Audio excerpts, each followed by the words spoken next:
السلام علیکم، آپ دیکھ رہے ہیں انسائٹ پاکستان. میں ہوں محمد ظفیر. غریب آدمی کی زندگی اجیرن ہو گئی، عوام مہنگائی سے پریشان. شاہ محمود قریشی کہتے ہیں چینی اور آٹے کی قیمت بڑھی ہے لیکن نہیں بڑھنی چاہیے تھی. سوال یہ پیدا ہوتا ہے کہ آپ کی رٹ کہاں ہے؟ اگر قیمتیں بڑھ رہی ہیں اور آپ کو پتہ نہیں چل رہا تو آپ کی حکومت کیا کر رہی ہے؟ دوسری جانب IMF کا کہنا ہے کہ مہنگائی میں مزید اضافہ ہوگا. وزیر اعظم بار بار کہہ رہے ہیں کہ مہنگائی مافیا کو نہیں چھوڑوں گا. قوم کو ٹائیگر فورس کی نہیں، آٹا چینی سستی دوائی کی ضرورت ہے. کراچی کے عوام کے حقوق پر ڈاکہ ڈالا گیا، ہم احتساب کریں گے، سراج الحق صاحب. اور جلسے جلوسوں سے حکومت نہیں گرتی، شیخ رشید کا دعویٰ. انشاءاللہ اس حکومت کو دسمبر میں نہیں دیکھیں گے. فضل الرحمان صاحب نے ایک بار پھر حکومت کو دسمبر میں جانے کا کہا ہے. اور PDM کا پہلا جلسہ تیاریاں عروج پر ہیں. 18 اکتوبر کو پاکستان پیپلز پارٹی کراچی میں پاور شو کرے گی. عوام کو کون عزت دے گا؟ ووٹ کو عزت دو کا نعرہ تو لگ رہا ہے لیکن عام عوام کی بات نہیں ہو رہی. دونوں بڑی سیاسی جماعتیں اپنے اپنے مطالبات لے کر سامنے آئی ہیں لیکن مہنگائی کے حوالے سے کوئی بھی اپوزیشن جماعت بات کرنے کو تیار نہیں. PDM اتحاد کیا برقرار رہے گا؟ سیاسی ماحول گرم ہے لیکن حکومت کی کیا حکمت عملی ہوگی؟ ان تمام ایشوز پر بات کریں گے. ہمارے ساتھ اسٹوڈیو میں موجود ہیں جناب محمد اکمل صاحب، سینئر تجزیہ کار ہیں اور سیاسی اور معاشی امور پہ بڑی گہری نظر رکھتے ہیں. بہت شکریہ اکمل صاحب، آپ نے پروگرام میں وقت دیا. ان کے ساتھ تشریف رکھتے ہیں جناب ڈاکٹر اسامہ رضی صاحب، سینئر رہنما ہیں جماعت اسلامی کے. جماعت اسلامی عوامی ایشوز کے حوالے سے بڑی ہمیشہ سرگرم رہی اور کراچی میں پچھلے دنوں میں ایک بڑا پاور شو کیا تھا اور آج بھی سراج الحق صاحب عوام کی بات کرتے ہوئے نظر آئے. بہت شکریہ اسامہ صاحب، آپ نے پروگرام میں وقت دیا. ان کے ساتھ تشریف رکھتے ہیں جناب ڈاکٹر سراب سرکی صاحب، آپ پاکستان پیپلز پارٹی کے سینئر رہنما ہیں، MPA ہیں سندھ اسمبلی میں. آپ کا بھی بہت شکریہ. اکمل صاحب، سب سے پہلے آپ سے جاننا چاہیں گے، عام آدمی اس وقت اس کی دسترس سے چیزیں باہر ہو رہی ہیں، مہنگائی بڑھتی جا رہی ہے. دوسری طرف وزیر اعظم صاحب کہہ رہے ہیں کہ میں مافیا کو دیکھ لوں گا. مافیا ان کے ارد گرد بیٹھی ہے، جیسے کہ سراج الحق صاحب نے بھی آج کہا. کون سی مافیا کو وہ دیکھیں گے؟ اور مہنگائی وہ کہہ رہے ہیں کہ ہم قیمتیں کم کریں گے، IMF کہہ رہا ہے کہ مہنگائی تو مزید ہوگی. IMF بھی کہہ رہا ہے، میں بھی شروع سے یہی آپ کو فورکاسٹ کر کے دے رہا ہوں کہ جو فگرز اور جو ٹریڈ سے ریلیٹڈ جو بھی آپ کے آئٹمز ہیں وہ ان سب کو اگر دیکھا جائے، جو اشاریے ہیں معاشی، وہ سارے اس طرف اشارہ کر رہے ہیں کہ مہنگائی جو ہے وہ بڑھے گی. اچھا خان صاحب، تو بیانات کی حد تک تو اگر آپ سن لیں یا تقریروں کی حد تک آپ سن لیں تو اس میں تو کوئی شک نہیں ہے کہ ریاست مدینہ وجود میں بھی آ چکی ہے اور اس میں ظالموں کو سزائیں بھی مل رہی ہیں، اس میں منافع خوری بھی نہیں ہو رہی، اس میں سب کچھ بھی نہیں ہو رہا. لیکن ابھی تک 2.5 سال کے بعد بھی ان کا یہ والا بیان جو ہے نا، یہ ان سب دعووں کی نفی کرتا ہے کہ ریاست مدینہ میں جو کچھ ہوتا ہے کہ دیکھ لوں گا. تو کب دیکھیں گے؟ سب سے پہلا میرا کویشچن یہی بنتا ہے نا کہ بھئی دیکھ لوں گا. 2.5 سال تو گزر گئے آپ کے، ابھی تک تو آپ نے دیکھا نہیں.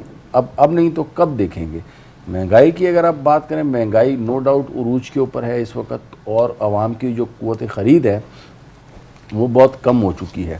اچھا اگر حکومتی اعداد و شمار دیکھیں، میں آپ کے جنرل لوگوں کی جو ہے نا وہ نالج کے لیے بھی بتانا چاہوں گا اور جنرل ٹرمز میں بتانا چاہوں گا کہ اگر آپ حکومتی اراکین کے جو دعوے ہیں وہ سنیں، وہ آپ کو 2 باتیں کریں گے. جی ہم نے جو ہے وہ کرنٹ اکاؤنٹ ڈیفیسٹ وہ کم کر دی ہے. ٹھیک ہے. تو کرنٹ اکاؤنٹ ڈیفیسٹ جو کم کرنے کی بات ہے، دیکھیں اس کو اگر میں ان جنرل ٹرمز بات کروں، ایک کرنٹ اکاؤنٹ ڈیفیسٹ ہوتا ہے اور ایک ٹریڈ ڈیفیسٹ ہوتا ہے. اچھا ٹریڈ ڈیفیسٹ جو ہے وہ بھی اس مہینے بڑھا ہے بجائے اس کے کم ہو. بیلنس آف ٹریڈ جس کو ہم بولتے ہیں 2,84,315 تھا، اس مرتبہ 397 341 ہو گیا. ٹھیک ہے. جنرل ٹرمز میں بات کروں کہ جیسے میں اگر اپنی ذاتی بات کروں اور ان ٹرمز آف اکانومی بات کروں، پہلے اگر میری انکم تھی 20,000 روپے، ٹھیک ہے، اور میرا ایکسپینس تھا 25,000 روپے، ٹھیک ہے، تو اس کا مطلب ہے میرا ڈیفیسٹ 5,000 روپے کا رہ گیا. صحیح. اس وقت کیا ہوا ہے؟ اس وقت ہوا یہ ہے کہ میری انکم کم ہو کے جو ہے وہ 15,000 ہو گئی ہے جی، اور میرے خرچے جو ہے وہ 12,000 ہو گئے. میری انکم بھی کم ہو گئی، خرچے بھی کم ہو گئے، تو ڈیفیسٹ کتنا رہ گیا؟ 3,000 روپے. صحیح. تو گورنمنٹ یہ کام کر رہی ہے. بھائی صحیح ہے آپ کی بات کہ آپ نے ٹریڈ اکاؤنٹ یا کرنٹ اکاؤنٹ ڈیفیسٹ کو کنٹرول تو کر لیا، لیکن اس کے نتیجے میں جو آپ نے ایک یعنی کل تک جب میں 20,000 روپے میری انکم تھی تو میں زیادہ چیزیں خریدتا تھا، پرتعیش زندگی گزارتا تھا. یہ کئی ایسی چیزیں تھیں جو تھیں لیکن اب ان سب کو کمپرومائز کرنے کے باوجود آپ مجھے یہ کر رہے ہو کہ یہ ہم نے کرنٹ اکاؤنٹ ڈیفیسٹ کو کنٹرول کرنا، اور پھر آپ نے قرضے جو ہیں وہ آپ اس وقت 8.58 بلین ڈالر کے اوپر جو ہے نا وہ ریکارڈ سطح پہ پہنچ چکے ہیں، پھر آپ یہ کہہ رہے ہیں کہ قرضے دیے بھی ہیں. تو اب ان سب چیزوں کو کنٹرول کرنے کے لیے ایک مینجمنٹ چاہیے. مافیا آپ کے کنٹرول میں نہیں ہے، اکانومی کے فگر آپ کے کنٹرول میں نہیں ہے، حکومتی اراکین آپ کے کنٹرول میں نہیں ہے، اپوزیشن آپ کے کنٹرول میں نہیں ہے، تو پھر کس کے کنٹرول میں، اس کا ذمہ دار کون ہے؟ ٹھیک ہے، اس کا ذمہ دار کون ہے؟ ڈاکٹر اسامہ رضوی صاحب، آپ کیا سمجھتے ہیں؟ خاص طور پہ آج سراج الحق صاحب کے بیان کو اگر دیکھیں تو وہ کہنے کہ ٹائیگر فورس کی ضرورت نہیں، آٹا چینی سستی دوائی چاہیے عام شہری کو. کراچی کے عوام کے حوالے سے انہوں نے بات کی، احتساب کی بات کی. جماعت اسلامی کا خاصہ رہا ہے کہ اسٹریٹ پاور آپ کے پاس رہی، لیکن عوام نے آپ کو اسمبلیوں میں نہیں بھیجا، ووٹس نہیں ملے. لیکن عام ایشوز کی اگر ہم بات کریں تو ہمیشہ جماعت اسلامی عوامی ایشوز پہ سیاست کرتی ہے اور عوامی ایشوز حل بھی کرواتی ہے. کیا سمجھتے ہیں موجودہ حکومت اس وقت نہ تو آپ کسی اتحاد کا حصہ ہیں اور نہ ہی اپوزیشن کا جو نہ حکومت میں، لیکن عمران خان صاحب کی ان پالیسیوں سے جماعت اسلامی کس حد تک متفق ہے، اور مہنگائی کے حوالے سے آپ کا کیا سٹانس ہے؟ بسم اللہ الرحمن الرحیم. دیکھیے، چند بنیادی باتیں سمجھنے کی ہیں جس کو پیش نظر رکھتے ہوئے ہی بات کا رخ کا تعین ہوا کہ بات آپ کس طرف آگے بڑھانا چاہتے ہیں. جی، جو عوام کی صورتحال ہے وہ تو یہ ہے کہ ایک ایسے ملک میں جو پورے بر صغیر کو گندم کھلاتا تھا، اب وہ اس کے اپنے ملک میں خود داخلی طور پہ گندم کا کرائسس ہے، کھانے پینے کی چیزوں کا کرائسس ہے. عام آدمی کی زندگی شدید بحران سے دوچار ہے. اس کو سر چھپانے کی جگہ نہیں ہے، اس کے پیروں کے نیچے زمین نہیں ہے، اس کے جسم کے اوپر چیتھڑے نہیں ہیں. نوجوان روزگار کے لیے مارے پھر رہے ہیں، اور یہ صرف اس حکومت کا مسئلہ نہیں ہے، معاف کیجیے گا، یہ ایک پورا تسلسل ہے. ٹھیک ہے. اور مسئلہ حکومتوں کا اس وقت ہے ہی نہیں اس ملک میں. جو عوام جس بدترین بحران، بلکہ بحرانوں کا بحران پیدا ہو گیا ہے اس وقت، جن بحرانوں کے سمندر میں معاشی اور سیاسی اور سماجی بحرانوں کے سمندر میں ہے، اور استحصال اتنا بڑھ گیا ہے، استحصال اس قدر شدید ہو گیا ہے کہ عوام کا وجود ایک خود مختار انسان کی حیثیت سے صفر ہو گیا ہے. بالکل وہ کچھ کرنے کے قابل نہیں ہے. بدترین صورتحال ہے دیہی علاقوں میں، اور کسی حد تک شہروں میں اگر بہتر نظر آتی ہے تو سمجھ لیں کسی حد تک بہتر ہے. 19-20 کا فرق اب آپ کہہ لیں اس کو. کرائسس ہے سسٹم کا، نظام کا کرائسس ہے. اس میں حکومتوں کے بدلنے سے اور چہروں کے بدلنے سے پہلے بھی کوئی فرق نہیں پڑا، اس وقت بھی تبدیلی کے نام پر ایک چہرہ تبدیل کیا، اور پچھلے جو لٹیرے تھے، جو بدماش تھے، جو استحصالی قوتیں تھیں، جنہوں نے اس ملک کو ایک طویل عرصے تک باری باری جو لوٹتے رہے، جنہوں نے میوزیکل چیئر بنایا ہوا تھا، اور وہی عناصر، یعنی لوٹ مار کی کوئی انتہائی نہیں ہے. آپ لاکھوں کی بات کرتے تھے، آپ کروڑوں پہ چلے گئے، آپ نے اربوں کی بات شروع کی، وہ کھربوں کے اندر اس وقت لوٹ رہے ہیں. ٹھیک ہے. یعنی تصور کریں کہ 90-92 ارب کی فگر آتی ہے کہ لاڑکانہ کے اوپر خرچ ہوئے، اور لاڑکانہ ہے کہ ایک گوٹھ نظر آتا ہے.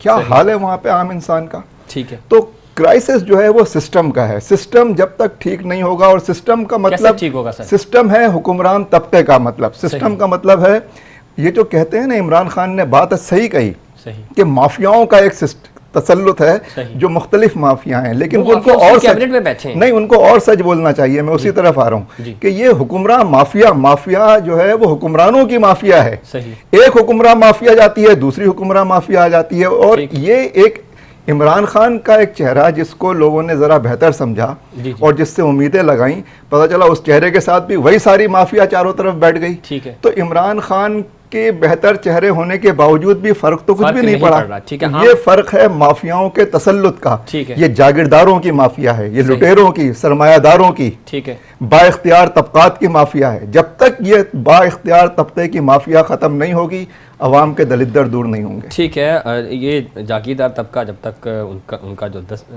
گرپ ہے وہ جب تک نہیں ٹوٹے گی، سسٹم بہتر نہیں ہوگا.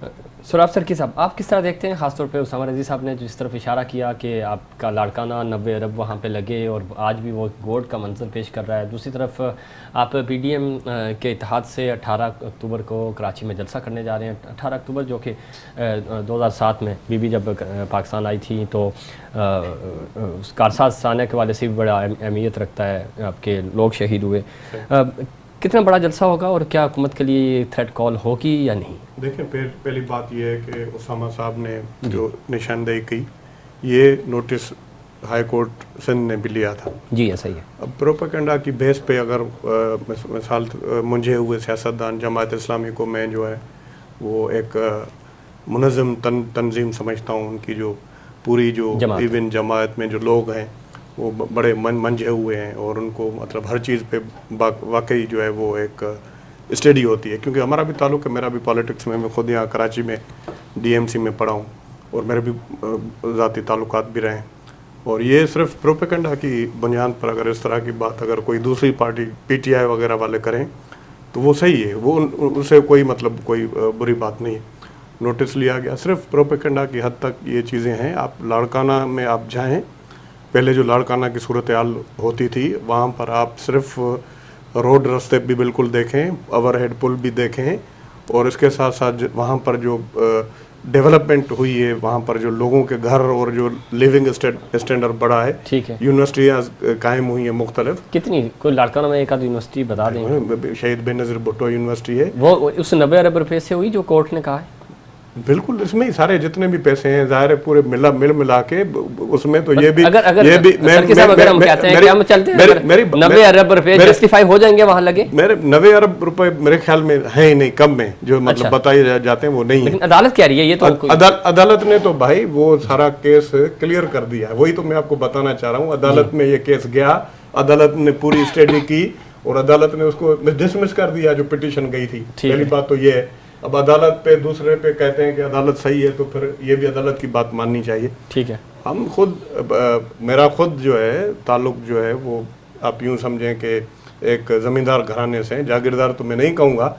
باقی یہ ہے کہ ہم پوری اسٹرگل کر کے آئے ہیں، اسٹوڈنٹ پالیٹکس کی ہے. پاکستان پیپلز پارٹی میں بھی بالکل اسی طرح پوری ایک لوگ جو ہیں نچلی سطح سے، چاہے بڑے لوگ بھی ہیں، ایون جتنے بڑے جو جاگیردار تو ہے ہی نہیں، لیکن جو بھی بڑے بڑے لوگ ہیں پاکستان پیپلز پارٹی میں بھی یہ ضرور چیز ہے کہ اس کے گلے سے پکڑ کے اس کا ورکر اسے پوچھ گچھ کرتا ہے اور وہ جواب دہ ہوتے ہیں.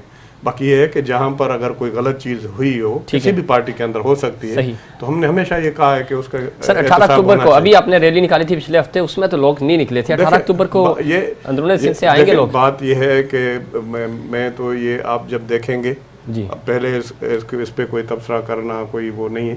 اب یہ تو لوگ خود اتنے پریشان ہیں اس حکومت سے، اس چیز پہ تو ہم تینوں اس چیز پہ تو متفق ہے. موجودہ حکومت بالکل ٹوٹلی فیل ہو چکی ہے، کنٹرول نہیں کر پائی ہے.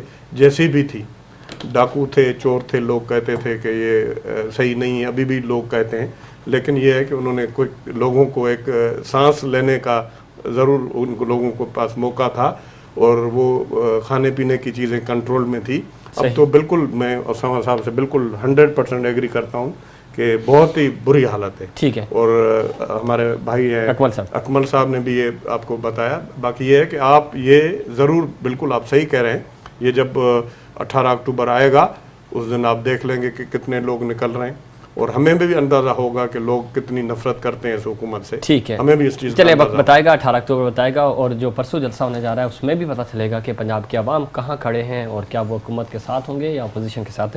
اکمل صاحب، آپ نے جو جن اشاریوں کی بات کی اور خاص طور پہ وزیر اعظم صاحب بھی پرعزم تو ہیں، وہ کہہ رہے ہیں کہ ہم اگلے 1 سال میں اس اکانومی کو بالکل درست سمت پہ لے کے آ جائیں گے. آپ کو لگتا ہے کہ جو انڈیکیٹرز وہ فالو کر رہے ہیں یا جو کام اس وقت معیشت کے حوالے سے ہو رہا ہے، لگتا ہے آپ کو کہ 1 سال میں یہ سنبھل جائیں گے؟ بھائی ایک شعر ہے کہ ہم نے مانا کہ تغافل نہ کرو گے لیکن خاک ہو جائیں گے ہم تجھ کو خبر ہونے تک. تو 2.5 سال تو ہو گئے ہیں، 2.5 سال اور رہ گئے ہیں. ٹھیک ہے نا، 2.5 سال تک میرے خیال میں دیکھیں اگر تبدیلی آنی ہوتی نا تو اب تک تبدیلی نظر آ چکی ہوتی. ٹھیک ہے نا بھائی. میں آپ کو جو معاشی اشاریوں کی بات کر رہا ہوں، دیکھیں ایک جنرل لے مین لینگویج میں نے آپ کو سمجھا دیا کہ کس طریقے سے فگرز کو ٹویسٹ کر کے پیش کیا جاتا ہے. جو بیسک جو فگرز ہیں نا آپ کے، میں آپ کو بتاؤں اس وقت آپ کا جو فورن ڈیٹ ہے، فورن صرف ایکسٹرنل ڈیٹ جو ہے وہ 113 بلین US ڈالر کے اوپر پہنچ چکا ہے. ٹھیک ہے. آپ کی جو ایکسپورٹس ہیں وہ مائنر سی بڑی ہیں، 2,65,537 سے 3,11,395 پہ پہنچی ہے، چند 1,000 کا فرق ہوا ہے. جبکہ آپ کی جو امپورٹس ہیں اس میں 2 لاکھ کا اضافہ ہو گیا، صرف اور صرف یہ جو آئل کی پرائسز میں جو چینج اور رد و بدل انٹرنیشنل ہے اس کی وجہ سے ان کی امپورٹس میں ان کا ڈیٹ بڑھا ہے، جس کے نتیجے میں ان کا جو بیلنس آف ٹریڈ ہے وہ فردر بڑھ گیا، 3,97,314 ڈالر کے اوپر آ گیا. کرنٹ اکاؤنٹ ڈیفیسٹ میں ان کی 500 ملین کی تھوڑی سی کمی ہوئی ہے. یہ وہ معاشی اشاری. اچھا فورن ڈائریکٹ انویسٹمنٹ اگر آپ بات کریں وہ بالکل چھوڑ گئی ہے، 114 ملین نومینل سا اماؤنٹ ہے، اس سے 112 ملین پہ آگے. فورن ڈائریکٹ انویسٹمنٹ نہ ہونے کے برابر ہے. صرف ایک فگر اپریشیبل ہے، وہ ہے ریمیٹنسز جو باہر کے آپ کے ورکرز بھیج رہے ہیں، وہ 5,627 سے اس مرتبہ 6,122 ملین کے قریب جو ہے نا وہ ریکارڈ کی گئی. تو صرف ایک جو ریمیٹنس کا فگر ہے وہ اس مہینے میں انکریز ہوا ہے. اس کے علاوہ انفلیشن 8% سے لے کے 9.2% کو ٹچ کر چکا ہے، 9.04 کو ٹچ کر چکا ہے. ٹھیک ہے. اسی طرح فوڈ انفلیشن کی بات کریں تو 12.9 سے یہ 14.7% پہ ہو گئی. یعنی جو چیز جس چیز میں 112 کی تھی وہ 114، یعنی 2 سے 4 روپے کا صرف ایک مہینے میں پر آئٹم اضافہ ہوگا. تو مہنگائی کو یہ کنٹرول نہیں کر پا رہے، فوڈ آئٹمز کو کنٹرول نہیں کر پا رہے. اچھا ہماری اگر آپ یہ سیاسی جماعتوں کی بات کریں، ڈاکٹر صاحب ہمارے بڑے اچھے دوست ہیں، بہت بالکل پولیٹیکل ورکر ہیں. ان کے اوپر میں اگر تھوڑی سی بات کروں، یہ کہہ رہے ہیں کہ جی جاگیردار نہیں ہے، وڈیرہ شاہی نہیں ہے، تو میں تھوڑا سا ان سے ڈس ایگری کروں گا. ایسا نہیں ہے. اندرون سندھ جس طریقے کی، اور ایون یہاں پہ سندھ میں بھی دیکھا جائے نا، اور ایون میں تو حیران اس وقت ہوتا ہوں نا کہ دیکھیں جو بلاول بھٹو جیسے بھی ہیں ان کو چیئرمین بنایا ہوا ہے، ان کو چیئرمین ہم کوئی غلام ابن غلام ہی رہیں گے کیا؟ دیکھیں چند ایک پارٹیاں ہیں جن کے اندر جمہوریت قائم ہے، جہاں پہ نا خاندانی نظام وراثت نہیں چلتا. ٹھیک ہے. لیکن ہمارے یہاں پہ جو بنیادی خرابی ہے وہ یہ ہے کہ اگر آپ پنجاب میں لے لیں تو ادھر وہ مریم نواز کو سر پہ مسلط کر دیا ہے، شہباز شریف کو مسلط کر دیا ہے، اس کو قطری خط لے کے بیٹھا ہوا ہے. یہاں پہ جو نا ہمارے کو یہ بے نظیر صاحبہ نے کوئی ایک خط لکھا تھا تو اس کی بیسس پہ کل کے بچے کو آپ نے چیئرمین بنایا ہوا. اور بڑے بڑے لیڈران، یار رضا ربانی ہو گیا، اعتزاز احسن ہو گیا، یہ فاروق ایش نائک ہو گیا، یہ جو اسپیکر سندھ اسمبلی ہے شیلا رضا ہو گئی، سرکی صاحب ہو گئی. ان کے سامنے کا بچہ ہے، اب وہ کیا پرفارم کرے گا؟ اس نے کون سے گاؤں کی لائف دیکھی ہے یا کون سی جو ہے نا اس نے زندگی دیکھی ہے جس کی بیسس کے اوپر جو ہے نا وہ پارٹیز کے اندر بھی کٹنگ سے تھوڑی لیڈر بنتے ہیں بھائی. پارٹیز کے اندر بھی وہ پرانا منجر ہے، مہنگائی ہوگی. آپ کے پاس کوئی ایجنڈا ہے؟ اس وقت ساری پارٹیاں آ رہی ہیں نا، احتجاج کر رہی ہیں. پی ڈی ایم کی کسی ایک پارٹی سے پوچھ لیں کہ یہ جو میں نے آپ کے سامنے فگرز رکھے ہیں، ان فگرز کو یہ لوگ کیسے کنٹرول کریں گے؟ ڈاکٹر صاحب بیٹھے ہوئے، یہ بیٹھے ہوئے، ان سے پوچھے کیا بڑی سیاسی جماعتوں کا ایجنڈا مہنگائی ہے ہی نہیں. وہ اس وقت صرف عمران خان کی حکومت گرانا چاہ رہے ہیں. کسی سے پوچھیں آپ انفلیشن کو کیسے کم کریں گے؟ نہیں ہے ہی نہیں نا، ان کے پاس ہے ہی نہیں. اس پہ مزید بات کریں گے کہ کیا پی ڈی ایم اتحاد برقرار رہے گا یا نہیں، اور عوام کیوں، چاہے حکومت ہو یا اپوزیشن، ان کی ترجیحات میں عوام کیوں نہیں ہے؟ عوام ہی ان کو ووٹ دیتے ہیں لیکن عوام کے حق کے لیے کوئی بھی بات نہیں کرتا. ایسا کیوں ہے جانیں گے، لیکن اس سے پہلے ایک کمرشل بریک.